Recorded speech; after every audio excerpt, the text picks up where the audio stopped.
Merci d'être avec nous sur AL24 News au sommaire de l'actualité de ce vendredi 19 avril. Nouveau bombardement des forces de l'occupation sioniste dans la bande de Gaza au 197e jour de leur agression génocidaire. Le bilan des Palestiniens tombés en martyrs dépasse désormais les 34 000.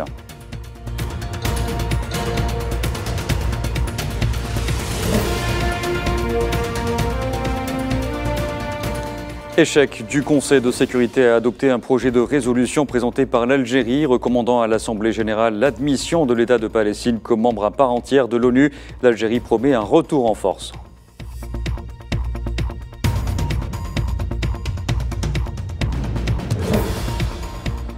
Immoral, honteux, le veto américain plutôt posé contre l'adhésion de la Palestine provoque un tollé international. Il est fustigé par de nombreuses capitales.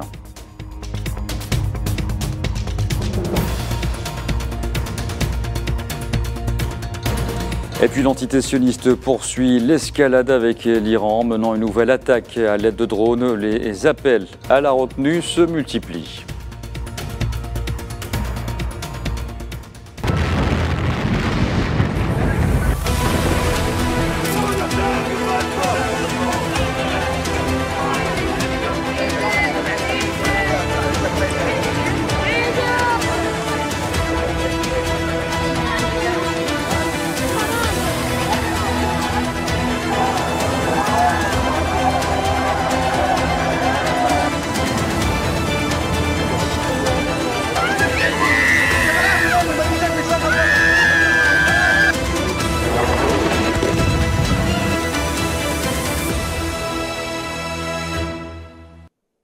Bonsoir à tous. Au moins 42 Palestiniens sont tombés en martyrs et plus de 60 ont été blessés ces dernières 24 heures dans une nouvelle série de bombardements des forces de l'occupation sioniste contre plusieurs régions de la bande de Gaza. Le bilan des victimes de cette guerre génocidaire depuis son déclenchement dépasse désormais les 34 000 martyrs et 76 833 blessés. Et les bombardements israéliens ont visé particulièrement hier les camps de réfugiés situés dans la bande de Gaza, notamment celui de Nusayrat au centre, où au moins 4 Palestiniens sont tombés en martyrs et plusieurs autres ont été blessés.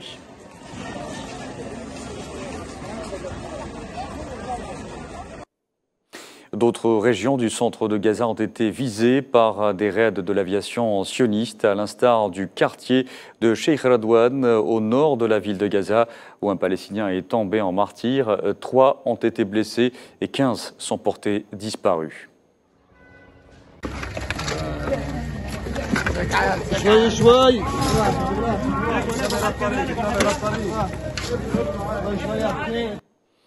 En Cisjordanie occupée, cette fois, les forces de l'occupation sioniste ont poursuivi ce vendredi leur agression contre le camp de Nour Shems, à l'est de la ville de Tulkarem, où au moins un Palestinien est tombé en martyr. Les forces de l'occupation y ont également détruit de nombreuses infrastructures ainsi que des habitations. Par ailleurs, quelques 50 000 Palestiniens ont pu accomplir la prière du vendredi dans l'enceinte de la mosquée Al-Aqsa à Al-Quds occupée, et ce malgré les nombreuses restrictions imposées par les forces de l'occupation sioniste en vue de les en dissuader.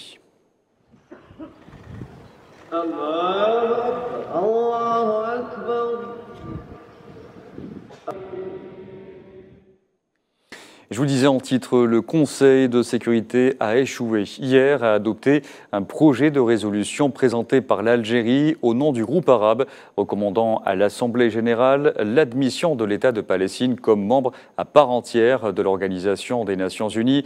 Le texte a recueilli 12 voix pour, une contre, en l'occurrence le veto des États-Unis, ainsi que 2 abstentions, celle du Royaume-Uni et de la Suisse. Pour l'Algérie, ce n'est qu'une partie remise. La prochaine bataille se fera avec le soutien de l'Assemblée générale en faveur de l'adhésion à part entière de l'État de Palestine à l'ONU. Souhila Kilal. Je me présente pour proposer le projet de résolution sur l'admission de l'État de Palestine à l'Organisation des Nations Unies. The draft resolution has not been adopted. Un seul vote contre, une seule main levée, c'est bien sûr celle des États-Unis. Washington s'est une nouvelle fois distingué par un vote que tout le monde voyait venir. Les États-Unis se sont donc opposés à l'adhésion pleine et entière de la Palestine aux Nations Unies. Le projet de résolution porté et présenté par l'Algérie a été plébiscité par le représentant permanent de l'État de Palestine auprès des Nations Unies, Riyad Mansour. Le peuple palestinien ne disparaîtra et ne se dispersera pas. Allez-vous accorder à Israël le temps qu'il lui faudra pour s'accaparer des terres palestiniennes? Allez-vous lui donner l'immunité pour chasser le peuple? Allez-vous l'armer pour tuer encore plus de vies humaines? Allez-vous lui donner le droit de veto au détriment de notre droit d'exister sur notre terre? Nous réitérons notre reconnaissance à l'Algérie, pays frère, aux groupes arabes et islamiques et aux pays des non-alignés, à la présidence maltaise qui a su gérer le Conseil et à tous ceux qui ont soutenu la candidature de la Palestine et ont voté pour le projet. Avec 12 voix favorables, ce projet de résolution est plutôt une réussite et un revers pour l'antité-sioniste et son proche allié américain. Jamais auparavant un projet en faveur de l'adhésion de la Palestine aux Nations Unies n'avait récolté autant de voix au Conseil de sécurité. Ceci n'est autre que la preuve que l'Algérie, forte de son expérience diplomatique, a su démasquer les tentatives malsaines des belligérants américano-sionistes de délégitimiser la cause palestinienne. À ceux qui n'ont pas été en mesure d'appuyer cette demande d'admission de l'État de Palestine, aujourd'hui, nous espérons très sincèrement qu'ils le feront la prochaine fois lorsque le Conseil de sécurité réexaminera la question. Oui, nous reviendrons sur la question plus fort et plus déterminés encore, et nous serons appuyés par la majorité écrasante de l'Assemblée générale des Nations unies. Les efforts de l'Algérie ne cesseront pas tant que l'État de Palestine ne sera pas membre à part entière de l'Organisation des Nations unies. L'Algérie, connue sur le plan international pour être la Mecque des révolutionnaires, compte poursuivre le combat et fédérer encore plus de soutien afin de permettre de rétablir l'injustice palestinienne qui s'éternise dans le temps depuis plus de 75 ans. D'un coup de maître, Alger a réussi à inverser la vapeur et démontrer à la communauté internationale qui de l'entité sioniste de la Palestine est le vrai méchant de l'histoire. Les tractations diplomatiques algériennes en faveur de cette cause juste ont fini par isoler l'entité sioniste et les États-Unis sur la scène internationale. À force de freiner des cas de fer pour bloquer toute résolution en faveur de la Palestine, les deux alliés qui, depuis le début du génocide à Gaza, représentent pour beaucoup l'axe du mal, sans tomber dans leur propre piège. Et ce nouvel échec du Conseil de sécurité a provoqué un tollé international. Le veto américain a été fustigé par de nombreuses capitales, le qualifiant d'immoral, voire d'honteux. Iman Merad.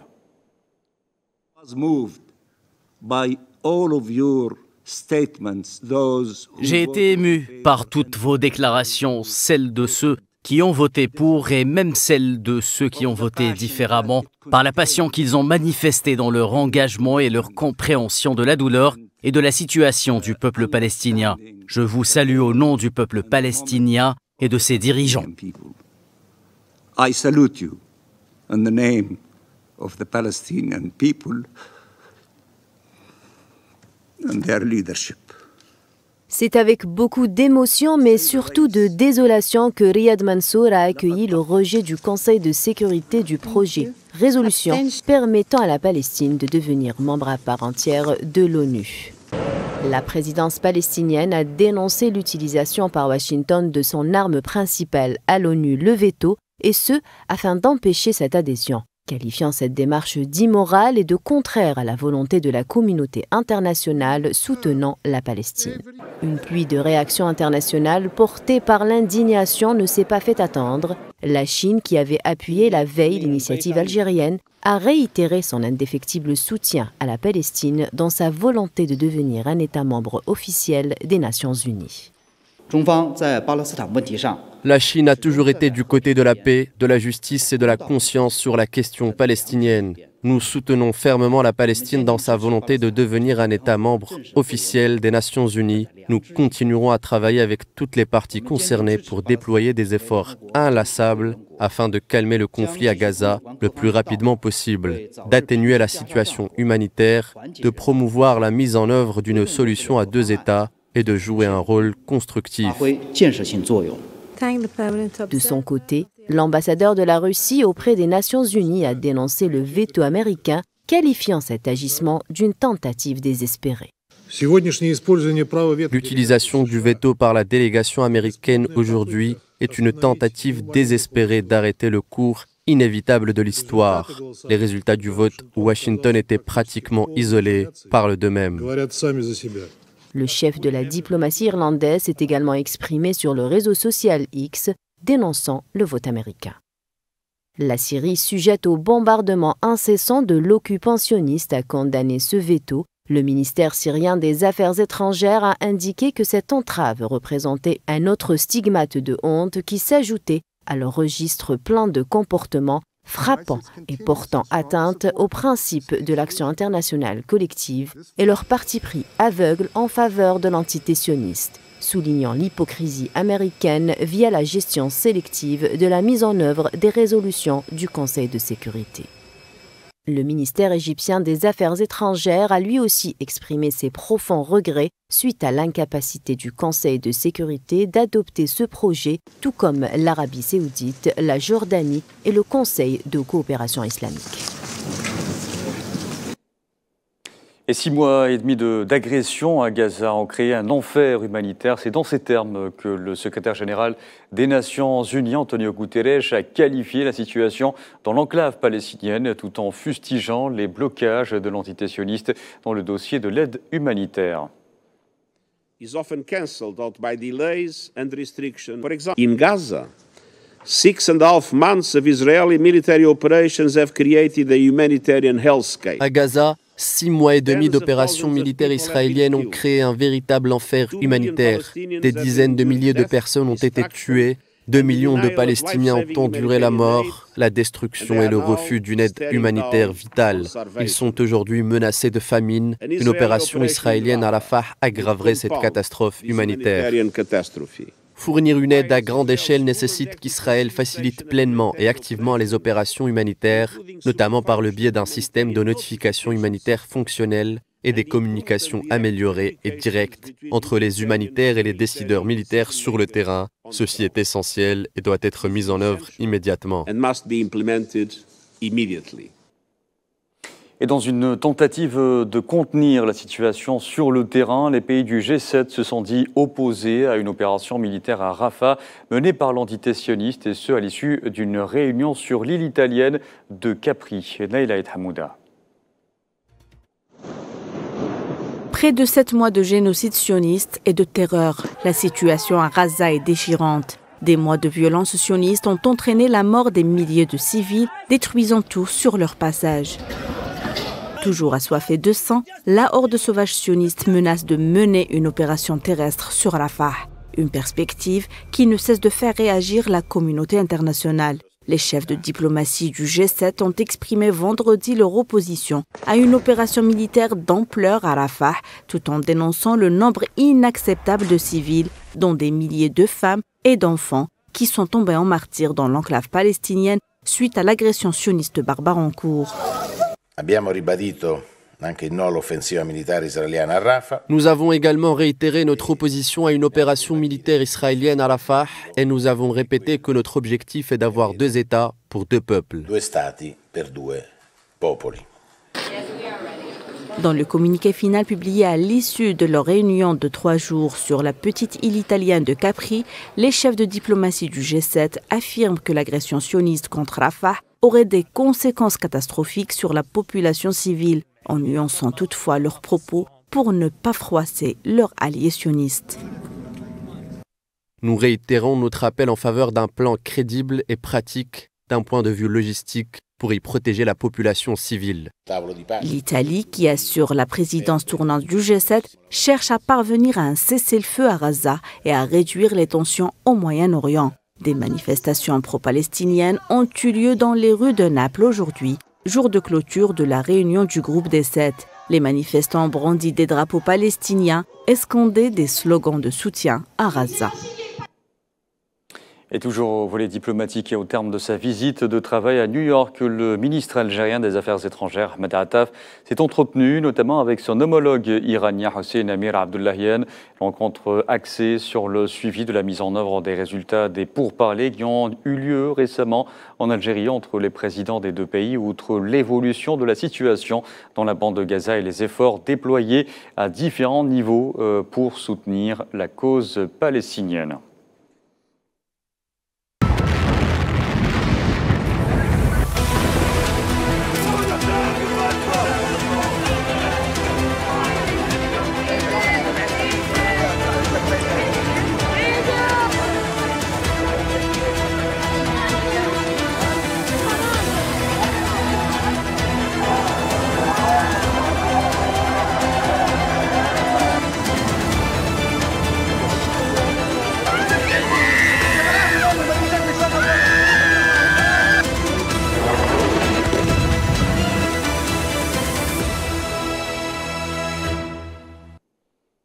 Je vous en parlais en titre, annoncé et attendu depuis la riposte iranienne. L'entité sioniste est passée à l'acte.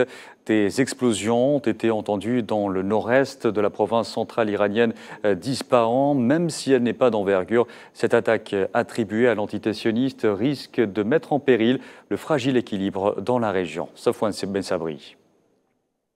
Annoncé de suite après la riposte iranienne, la riposte de l'armée sioniste a eu lieu dans la nuit du jeudi au vendredi. Vers 6h20 du matin, heure locale, l'agence iranienne a fait savoir que le pays avait activé sa défense antiaérienne dans plusieurs provinces du pays, une information rapidement relayée par les médias internationaux. Une série de fortes explosions a été entendue à Isfahan, dans le centre du pays. Dans la foulée, aux États-Unis, en fin de soirée, de hauts responsables américains ont alors fait état d'une attaque israélienne en territoire iranien. Téhéran a ensuite apporté plus de détails. 3 explosions ont eu lieu près d'une base militaire. Des drones ont été abattus, sans attaque de missiles jusqu'à présent. Les liaisons aériennes dans plusieurs grandes villes du pays sont suspendues, dont la capitale Téhéran. Bien que l'attaque n'ait pas ciblé de centrales nucléaires, l'endroit ciblé se trouve proche d'installations nucléaires qui sont totalement en sécurité selon les autorités iraniennes. L'entité sioniste a refusé pour l'heure de commenter ou de revendiquer l'attaque. De bien moins grande ampleur que la riposte iranienne, l'attaque israélienne en territoire iranien a été bien en deçà des effets d'annonce des dirigeants sionistes. Si la situation reste là entre Téhéran et Tel Aviv, la parenthèse militaire pourrait connaître une période d'accalmie, sauf réponse réelle de la part de l'entité sioniste. Et les appels se multiplient en vue d'une désescalade au Moyen-Orient. L'Allemagne a de son côté mis en garde contre un embrasement dans la région en cas de nouvelle escalade.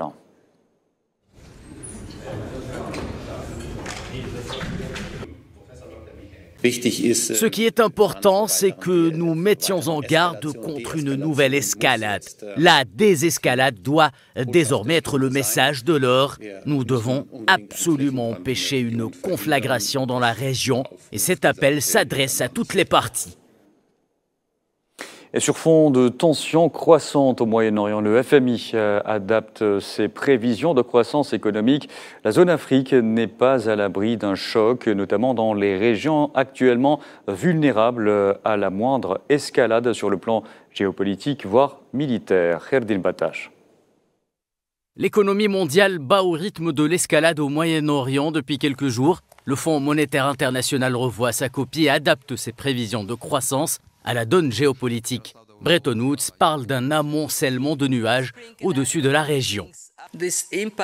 L'impact de la guerre affecte en effet le Moyen-Orient. Et alors que nous avons légèrement relevé les projections mondiales de 3,1 à 3,2%, nous avons revu à la baisse nos projections de croissance pour le Moyen-Orient de 0,7%, et cela est principalement dû à l'incertitude.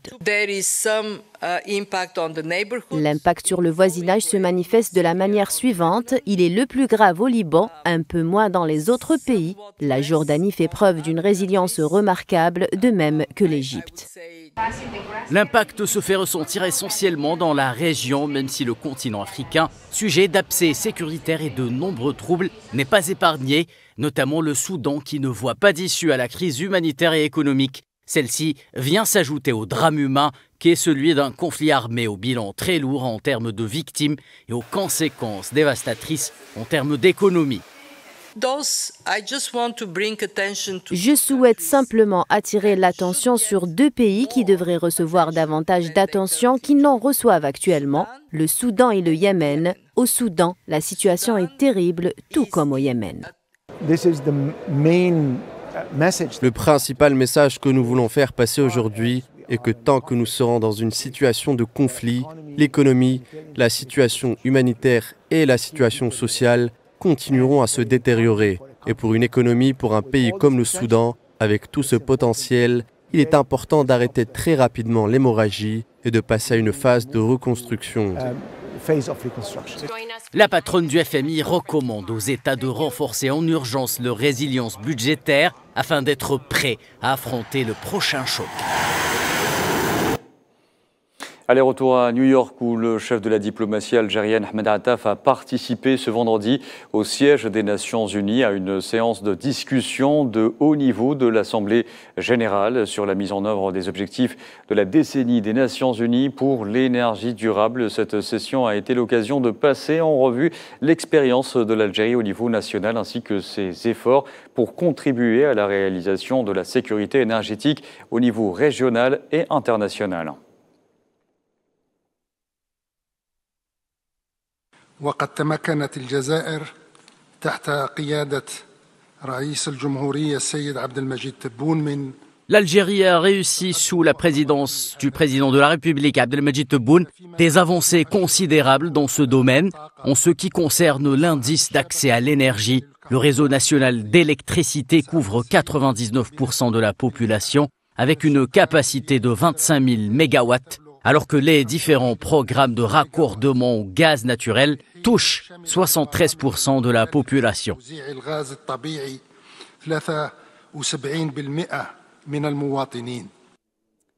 Et en marge de cette séance, Ahmed Attaf a tenu une rencontre bilatérale avec son homologue sierra-léonais Moussa Timothy Kaba, au cours de laquelle les deux ministres ont passé en revue les efforts déployés par les deux parties en vue de hisser la coopération bilatérale au plus haut niveau, ainsi que le renforcement de la coordination entre les deux pays dans le cadre de leur mandat de membres non permanents au Conseil de sécurité.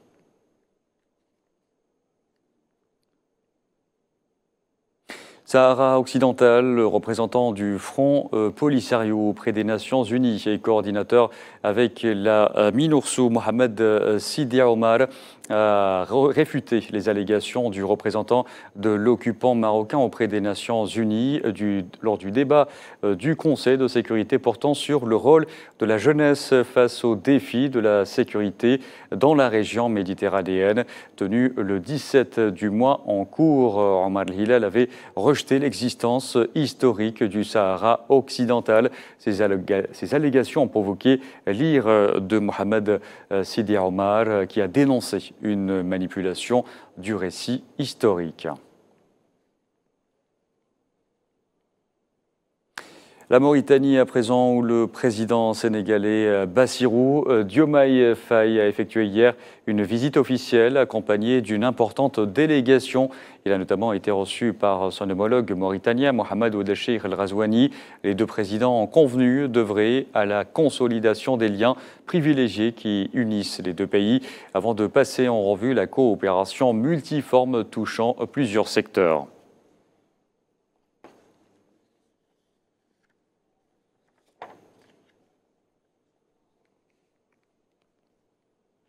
Et le Kenya à présent qui a entamé ce vendredi 3 jours de deuil national après la mort dans un accident d'hélicoptère de son chef des armées et de 9 hauts responsables militaires. Le bilan tragique de cet accident a été annoncé hier par le président kényan à l'issue d'une réunion du Haut Conseil, du Conseil de sécurité du Kenya qu'il avait convoqué en urgence.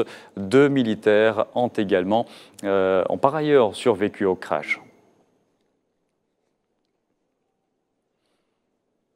Voilà, et c'était la dernière information de ce journal. Merci à vous de l'avoir suivi. Vous pouvez revoir ce programme sur le site d'Al24 News ou à travers nos différentes plateformes en scannant le QR code qui s'affiche en bas de votre écran. Excellente soirée à tous.